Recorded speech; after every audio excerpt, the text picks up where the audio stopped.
இறக்க உண்டு பறக்காது ஓடுவதோ குதிரை வேகம். அது என்ன நெருப்பு கோழி.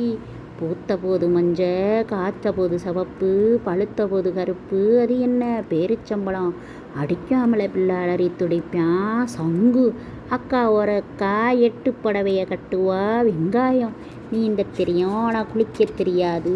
கப்பை ஒரு அம்மாவுக்கு 12 கொண்டையாம்ல. பூண்டு ஏற ஏற எரியுது, இறங்கி விட்டா குளிருது. சூரியன் காற்று புகாத வெள்ளக்குண்டில் மஞ்ச மைனா மயங்கி கிடக்குது. முட்டை தேடி தேடி கிடைத்த உணவை கூடி கூடி உண்பானாம் காகம். அடித்தாலும் உடைச்சாலும் தாகம் தீப்பானாம் தேங்காய். மரத்த தலையில் சுமப்பவன் பயத்தை மனதில் சுமப்பானான். அவன் யாரு மானு. காலை பொழுத கர கர கர கர உரல்ல அறிவிப்பானாம் சேவை. உலகெங்கும் பறந்திருப்பான், உறக்கமின்றி விழித்திருப்பான். கடலுதேன் ஓசையிடுவான், உணவு சமைப்பான். Cooker cooker cooker.